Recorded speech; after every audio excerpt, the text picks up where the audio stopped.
Oh, good morning mga kababayan, mga kaibigan, mga idol. Ito po yung dalawa kong kasama, yan. Si Blackie at saka si Maya. Ayan. Ay, si Nami, yan. Nandito po tayo ngayon mga kababayan, nakarating na tayo. Dito sa may Candaba, Pampanga, yan yung tulay, yung tinatambayan natin. Medyo mainit pa po sa taas. Dito po muna tayo, nagpapalamig. At mahirap po, hindi po tayo pwede na mainit. At ito po ay yan. Yan, nakita naman po ninyo. Stroke yung ating ano, yan, mga kababayan.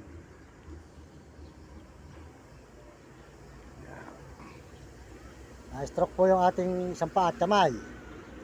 Kaya nakakalakad din po naman tayo. Hinihilahod ko lang isang paa. Mahirap po talaga yung makipag-away sa kapatid. Sa ginawa po na sa akin, pati aso ko, na gusto po nilang patain o ibenta. Ako po, ang aso, inaalagaan ko hanggang sa tumanda. Ang aso po ay babantayan ka, hindi ka iiwanan. Hindi po ako naintindihan ng aking mga kapatid.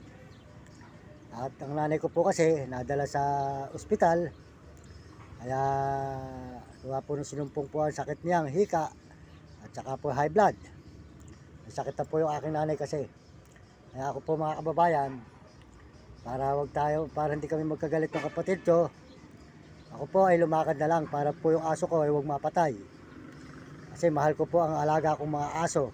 Nakita naman po nyo kung saan kami nagpupunta. Kasama ko po sila hanggang Baguio, Zambales, Manila, kung saan saan man, Pampanga at Nueva Ecija. Ako po ay hindi pinababayaan ng malaga akong aso. Kaya mga kababayan, sana po humihingi ako sa inyo ng payo kung tama po ba yung aking kapatid. Kung yung aking pong nanay talaga ay nagkasakit dito sa mga aso. Malayo naman po sa kanya yung aso. Ayaw po ng kapatid ko na may aso sa amin. Kasi raw po, naaamoy ng nanay ko. Kaya nagkakasakit. Ako pa po ang sinisisi at saka yung aso. Ang ginawa ko mga kababayan, nananalangin na lang sa Panginoon. At bumalik po sana itong aking pagka-stroke na ito para po makarating tayo ulit ng malalayong lugar, mga kababayan. Kaya maglalakad tayo ng maglalakad. Wala pong magagawa. Talagang kami po ay mahirap pa mga kababayan. Kaya masasabi ko po sa inyo, suportahan po nyo ang aking channel para matulungan ko po yung nanay ko hanggang malakas-lakas pa. Sana po bigyan pa siya ng mahabang buhay para po mapatikma ko sa kanya na siya ay makakatikim din ng masarap na buhay. Sa akin po pagsisikap na ito, alam ko po ang Diyos hindi tayo pababayaan. Kaya ginagawa ko po ang lahat para sa aking magulang at saka mga kapatid. Kahit po mga kapatid ko dalawa masama ugali, tinitis ko na lang po mga kababayan. Kaya mahirap po talaga makikain sa mga kapatid. Kaya mas masarap po talaga yung may sarili kang bahay. Wala pa po tayong bahay. Kaya po tayo nakikituloy. Sa bahay ng nanay ko, nakatira po yung kapatid kong bunso. Kaya po gagawin ko po aking magagawa.